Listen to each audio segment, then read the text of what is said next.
शङ्करं न स्मरामि क्षन्तव्यो मे पराधः शिव शिव शिव भो श्रीमहादेव शम्भो।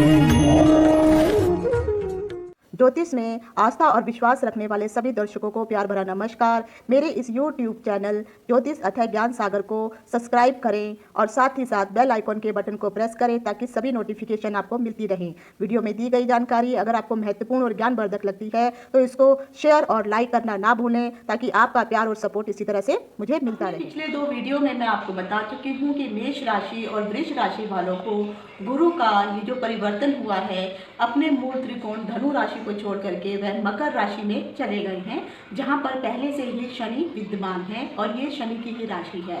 आखिर इसका दोनों राशियों पर क्या शुभ या अशुभ फल बनने वाला है, आज मैं आपको मिथुन राशि के बारे में बताने वाली हूँ। और मिथुन राशि में मैं आपको 3 तरीके से समझाऊंगी कि आपके ऊपर जो ये प्रभाव पड़ने वाला है गुरु का परिवर्तन कैसा रहने वाला है। सबसे पहले मैं आपको समझाऊंगी चंद्रमा के आधार पर, फिर नक्षत्र के आधार पर और फिर लगन के आधार पर, क्योंकि बहुत सारे लोग यही पूछते हैं कि मैंने ये जो बताया है ये किस हिसाब से होता है।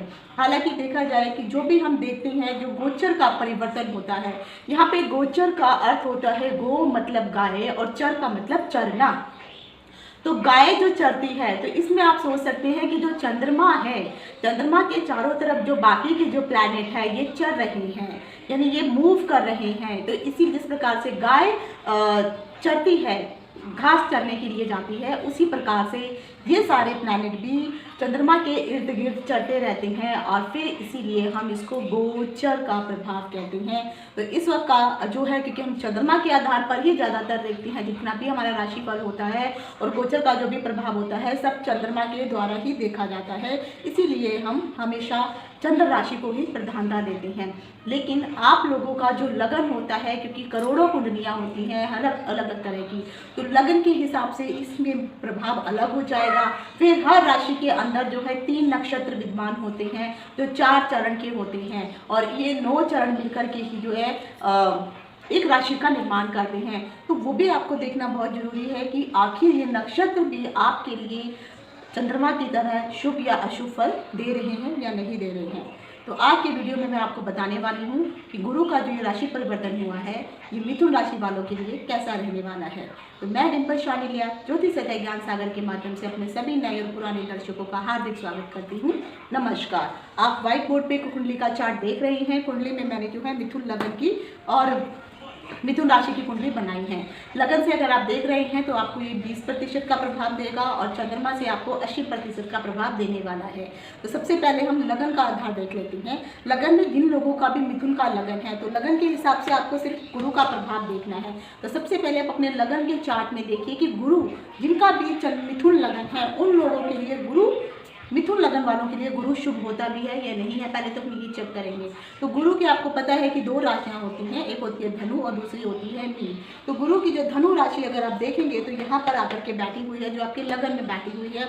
और दूसरी राशि जो है मीन होती है, जो भी त्रिकोण में ही आकर के केंद्र में ही आकर के बैठी हुई है। तो चंद्रमा जो मिथुन राशि वालों के लिए अगर इस वक्त देखा जाए, क्योंकि इनकी गुरु की दोनों राशियां ही लगन में विराजमान हैं, तो इसका मतलब है कि आपको लगन अधिपत्य का दोष भी लगता है। क्योंकि शास्त्र में कहा गया है कि एक ही राशि दोनों उसमें विद्यमान हो तो वहाँ पर लगन अधिपत्य का दोष बनता ही बनता है।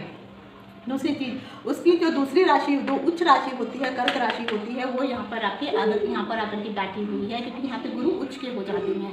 लेकिन हम यहाँ पर चंद्रमा को देख रहे हैं तो यहाँ पे चंद्रमा जो है द्वितीय भाव में आकर के बैठे हुए हैं। तो लगन से आपको समझ गया कि सप्तम भाव जो है देखा जाए तो पारिवारिक जीवन भी है और ये मार्केश का भी घर रहता है।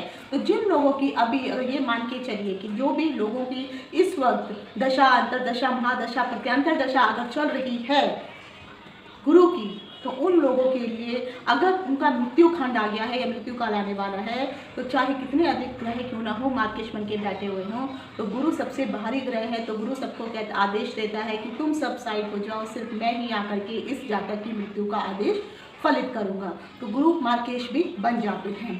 तो अब आप देख लीजिए कि गुरु आपके लिए आपकी कुंडली में कैसे हैं। दूसरा यहाँ पर जो है आपके यहाँ पर रह करके गुरु जो है धनु राशि में 75% और मीन राशि में 25% का अपना अधिपत्य रखनी है। तो यहाँ पे अधिपत्य इनका ज़्यादा है। तो अगर यहाँ पर किसी की भी गुरु की दशा महादशा अगर चल रही है, तो अगर उनका आयु खंड आ गया है, तो आप समझ सकते हैं कि उनको आगे चल के ये प्रॉब्लम हो सकती है। और यहाँ पर जो है 25% का प्रभाव रखती हैं। तो अगर जो भी इस वक्त आप कार्य कर रहे हैं, चाहे किसी भी नौकरी क्षेत्र में है, तो कहीं ना कहीं वहाँ पर आपको जो है प्रमोशन अवश्य मिलेगी, सफलता अवश्य मिलेगी। तो ये था आपका लगन के हिसाब से। अब आ जाता है चंद्रमा के आधार पर। चंद्रमा के आधार पर अगर आप देखेंगे तो यहाँ पर अगर आप 3 नंबर में अगर आपका चंद्रमा लिखा है, तो आपकी राशि मिथुन है। मिथुन राशि के अंदर 3 नक्षत्र आते हैं। पहला आता है मृगशिरा नक्षत्र, ये मंगल का होता है। दूसरा आता है आद्रा नक्षत्र, ये राहु का होता है। और तीसरा नक्षत्र, इसके राहु के 4 चरण इसमें होते हैं, मंगल के 2 चरण होते हैं। और उसके बाद आता है पुनर्वसु, पुनर्वसु के 3 नक्षत्र मिथुन राशि के अंतर्गत आकर के मिथुन राशि का ही निर्माण करते हैं। तो ये आप कौन से नक्षत्र में है, ये भी आपको चेक करना होगा। अब इन नक्षत्र वालों के लिए कितना शुभ है गुरु, ये मैं आगे आपको बताऊंगी। तो अभी हम चंद्रमा का आधार लेके चलते हैं। मिथुन राशि के लिए अगर आप देखेंगे तो शनि और गुरु जो है इस वक्त अष्टम भाव में बैठे हुए हैं। तो यहाँ पर पहले ये तो मान के चल लीजिए कि अष्टम भाव में कभी भी जब भी गुरु आता है, यहाँ पर भी क्योंकि ये मार्केश का ग्रह है, मार्केश जगह स्थान है। और वैसे भी मैंने कहा कि इनके लिए भी मार्केश है, सप्तम भाव भी मार्केश है, द्वितीय भाव भी मार्केश है, और ये वाला अष्टम भाव भी मार्केश है। तो यहाँ पर जब भी अगर गुरु आता है, तो अगर सबसे पहले तो आपको ये देखना है कि जो लोगों को पहले से घुटनों के संबंधित अगर कोई प्रॉब्लम चल रही थी, तो आप ये मान के चलिए कि अब वो धीरे धीरे प्रॉब्लम जो है ठीक हो जाएगी आपकी, क्योंकि शनि यहाँ पर बैठे हुए हैं। तो यकीन कीजिए शनि इस वक्त अपनी ही राशि में बैठे हुए हैं। तो शनि अष्टम भाव में आकर के, जिसका भी शनि आकर के बैठ जाता है, तो शास्त्रों में कहा है कि ऐसे जातकों की उम्र लंबी ही होती है। तो जो भी मिथुन राशि के जो जातक हैं, ये आप मान के चलिए कि आपकी आयु को इस वक्त अभी कोई इतना खतरा वगैरह नहीं है, जो खासकर अधेड़ उम्र के हो गए हैं। लेकिन हाँ, किसी के घुटनों में कोई प्रॉब्लम चल रही हो, तो वो जरूर यहाँ पर जो है धीरे धीरे ठीक होनी शुरू हो जाएगी। अगर आप सर्जरी भी करवाती हैं, तो वो भी आपके लिए सफल रहने वाली है, क्योंकि गुरु आकर के आपको यहाँ पे शुभता देने वाले हैं।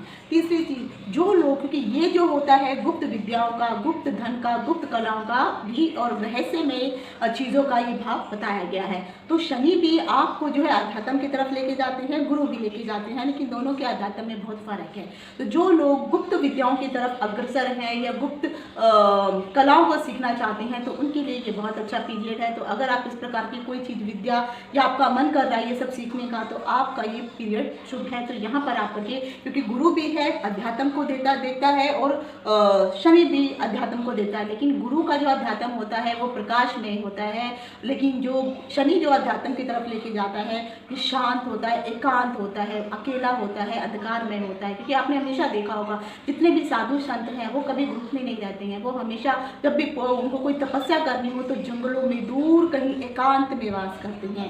तो जो शनि वाला जो अध्यात्म है, ये एकांत का अध्यात्म होता है। इसमें तभी तो लोग गुफाओं में जाकर के, जंगलों में जाकर के, ऊपर मचानों में जाकर के या पहाड़ों में जाकर के ही ईश्वर की भक्ति और आराधना करते थे। तो वो जो आराधना वाला जो पक्ष देता है, गुप्त कलाओं या गुप्त विद्या का, या अकेले में जो लोग तपस्या वगैरह करते हैं, ईश्वर के प्रति मार्ग की तरफ जाते हैं, तो यहाँ पर जो है शनि वहाँ पर उनका कारक होता है।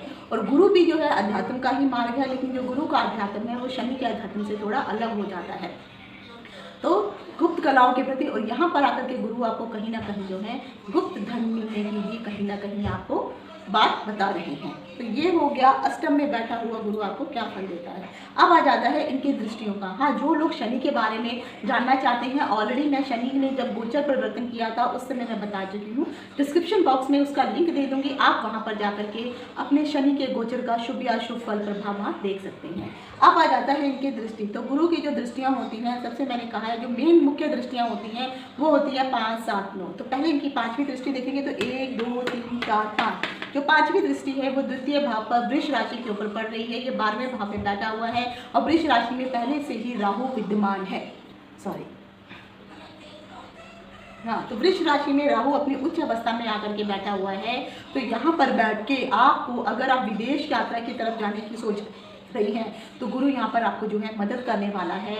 और कहीं ना कहीं आपको, लेकिन जो आपका पारिवारिक जीवन है, जो सैया सुख वगैरह जो होता है, उस प्रकार उसमें जो है आपको कहीं ना कहीं जो अभी तक प्रॉब्लम चली आ रही थी, दुखी थे, परेशान थे, वो सब भी धीरे धीरे ठीक हो जाएंगे। लेकिन हाँ, कभी ना हो सकता है कि आपकी थोड़ी बहुत जो है यहाँ पर मति भ्रम होने का अंदेशा जरूर रह सकता है। आपके मन में कुछ उल्टे विचार, उल्टी सोच आ सकती है। तो कोशिश कीजिए अपने विचारों को शुद्ध रखिए। और खासकर क्योंकि यहाँ पर आकर के शुक्र आकर के बैठा हुआ गुरु है, तो गुरु यहाँ पर यहाँ पे राहु बैठा हुआ, तो यहाँ पर आकर के गुरु वृष राशि में राहु वृष राशि में आकर के कहीं ना कहीं आपके मन में काम वासना के प्रति जो है मन में आपके बहुत अधिक विचार आएंगे और आप उन वासनाओं की पूर्ति के लिए कुछ गलत डिसीजन भी ले सकते हैं, गलत मार्ग भी अपना सकते हैं, क्योंकि आप अपना बैड प्लेजर वहाँ पर देख रहे हैं। तो जो लोग भी मिथुन राशि के हैं उन लोगों को अधिक सावधान रहने की ज़रूरत है। अगर कहीं पर वो गलत संगति में, गलत राह पे गए तो यहाँ पर आपके लिए मुसीबत का सामना भी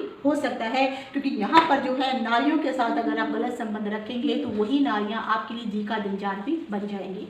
तो मिथुन राशि वालों के लिए जो 12वां भाव की जो दृष्टि है, तो वहाँ पर कहीं ना कहीं गुरु आपको जो है इन चीज़ों से रोकने की कोशिश करेंगे और आपको अपने अंतर मन में या मन में इस चीज़ का नियंत्रण भी जरूर करना है। हाँ, विदेश यात्रा करने के लिए अगर आप सोच रहे हैं तो ये पक्का है वो आपके लिए लाभदायक रहेगी, लेकिन रहस्यमय तरीके से हो भी सकता है कि आप यात्रा करने जाएँ तो कुछ चोरी होने के भी अंदेशे दिखाई दे रहे हैं। तो अगर आप विदेश जाते भी हैं, थोड़ा सा जो है आपको अपना ध्यान रखने की और लगेज का भी ध्यान रखने की ज़रूरत है। अब उनकी आ जाती है यहाँ पे 7वीं दृष्टि। तो 7वीं दृष्टि उनकी द्वितीय भाव पर पड़ रही है और यहाँ पर इनकी अपनी उच्च राशि कर्क राशि है। तो यहाँ पर हालांकि ये वाणी का भाव है और जैसे मैंने कहा ये मृत्यु का भाव भी है, तो यहाँ पर उनकी शुभ राशि और शुभ दृष्टि पड़ने के कारण, क्योंकि दृष्टियाँ यहाँ पे दोनों आएंगी, शनि की भी आएंगी, गुरु की भी आएंगी, तो दोनों की दृष्टियाँ आने के कारण यहाँ पर एक तो पहले जो था आपकी वाणी में जो अब तक मधुरता गायब हो चुकी थी, आप जो पढ़े लिखे लोगों के साथ या विद्वान लोगों के साथ जो आर्ग्यूमेंट करते थे, उनकी बातों को आप समझते नहीं थे, आपकी वाणी में जो था एक कटाक्ष वो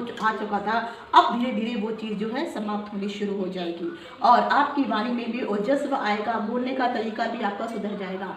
पैसों से संबंधित ये धन का भाव भी है, तो कहीं ना कहीं आपको धन का आगमन भी दिखाई दे रहा है। और ऐसे लोग जो लोग जल से संबंधित अगर कोई कुछ कार्य कर रहे हैं तो यकीन मानिए, जल मतलब शुद्ध जल, किसी भी प्रकार का जल से अगर वो कोई कार्य कर रहे हैं तो आपको यहाँ पर अधिक लाभ दिखाई दे रहा है।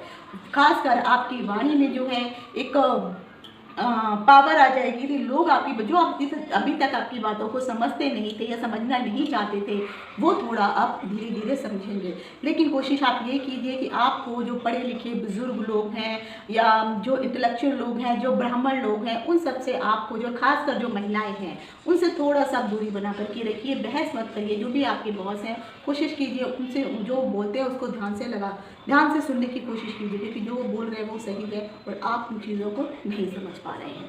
लेकिन कहीं ना कहीं अब गुरु के प्रभाव के कारण जो है धीरे धीरे अब वो सब चीज़ें भी ठीक होनी शुरू हो जाएंगी। अब आ जाती है गुरु की 9वीं दृष्टि।